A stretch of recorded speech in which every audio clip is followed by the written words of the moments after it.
বজবজের একটা ঘটনা প্রকাশ্যে আসছে, দেখা যাচ্ছে যে বিজেপির এক নেতা তিনি তোলাবাজির অভিযোগে অভিযুক্ত হচ্ছেন, শুধু নয় তার বিরুদ্ধে যিনি অভিযোগ করছেন তার স্ত্রী এবং পুত্রকে কার্যালয়ে নিয়েছে, মারধর করেছে। শাস্তি হবে, শাস্তি হবে। দেখুন, আমাদের দলেও নিশ্চয়ই সুযোগ সন্ধানীরা ঢোকার চেষ্টা করছে, আমাদের দলেও নিশ্চয়ই 2-4 বদলোক আছে। তৃণমূলের মতন নয় যে সব বদলোক নিয়ে দল তৈরি করা হয়েছে, সেটা না, 2-1 বদলোক থাকতে পারে। কিন্তু এমন একটি রাজনৈতিক দল, যে রাজনৈতিক দলের সরকারে আসার পর তার কর্মীরাও অ্যারেস্ট হয়েছে। হ্যাঁ, এই রাজনৈতিক দলে অন্তত 250-এর ওপর নেতা শোকজড হয়েছেন এবং 22-25 জন নেতা যারা সাসপেন্ড হয়েছেন।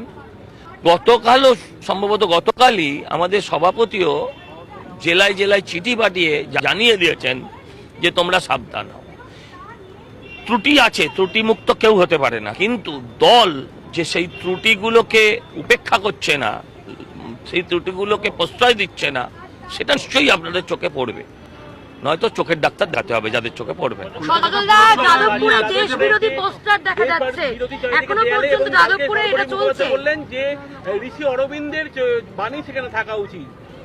দেখুন, আমি কারোর বাণী থাকা উচিত অনুচিত এগুলো নিয়ে যাব না, কারণ ওগুলো স্বাভাবিকভাবে উচিত। কিন্তু দেশ বিরোধী যারা পোস্টার লাগাবে তাদের দেশের মাটিতে অক্সিজেন নেবার কোনো অধিকার নেই।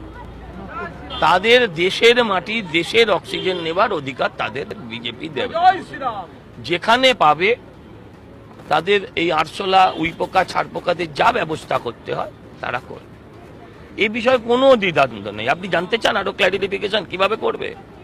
বেগন না পেলে প্যারাগন দিয়ে করবে, কিন্তু ছাড়বে না। দেশ বিরোধী লোক, আপনি আমার বিরোধী হন, আপনি মোদী বিরোধী হন, ঠিক আছে, ওটা তো গণতান্ত্রিক অঙ্গ। হ্যাঁ, তাই বলে মোদী বিরোধী হতে গেলে আবার যদি সিলেকা হয়ে যায়, সেটা হওয়া যাবে। কলকাতা পুরসভা নিয়ে কি বৈঠক কেমন হলো? দারুণ হয়েছে, দারুণ হয়েছে। আপনাকে কেন বলবো, আপনাকে কেন বলবো? তাহলে তো মঞ্চ বেঁধে করতাম। আর নিশ্চয়ই দিয়েছে, তোমায় কেন বলবো?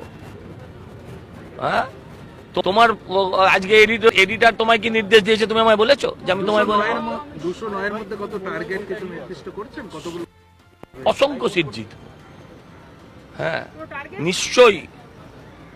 ভোট ওই যে 2090 সালে সিপিএম যেভাবে করেছিল, 2011 থেকে 21 অব্দি, 21 না 26 অব্দি যতগুলো নির্বাচনে, যা 26টা খালি পারল না বলে হয়ে গেল ইন দা ভোগ অফ মা, তো বাকি যত জায়গায় যেমন ভাবে নির্বাচন করেছিল সেভাবে হবে না। নির্বাচন হবে গণতান্ত্রিকভাবে, অবাধ, শান্তিপূর্ণ, এবং রাজ্য পুলিশ করবে। কোনো বিরোধী অভিযোগ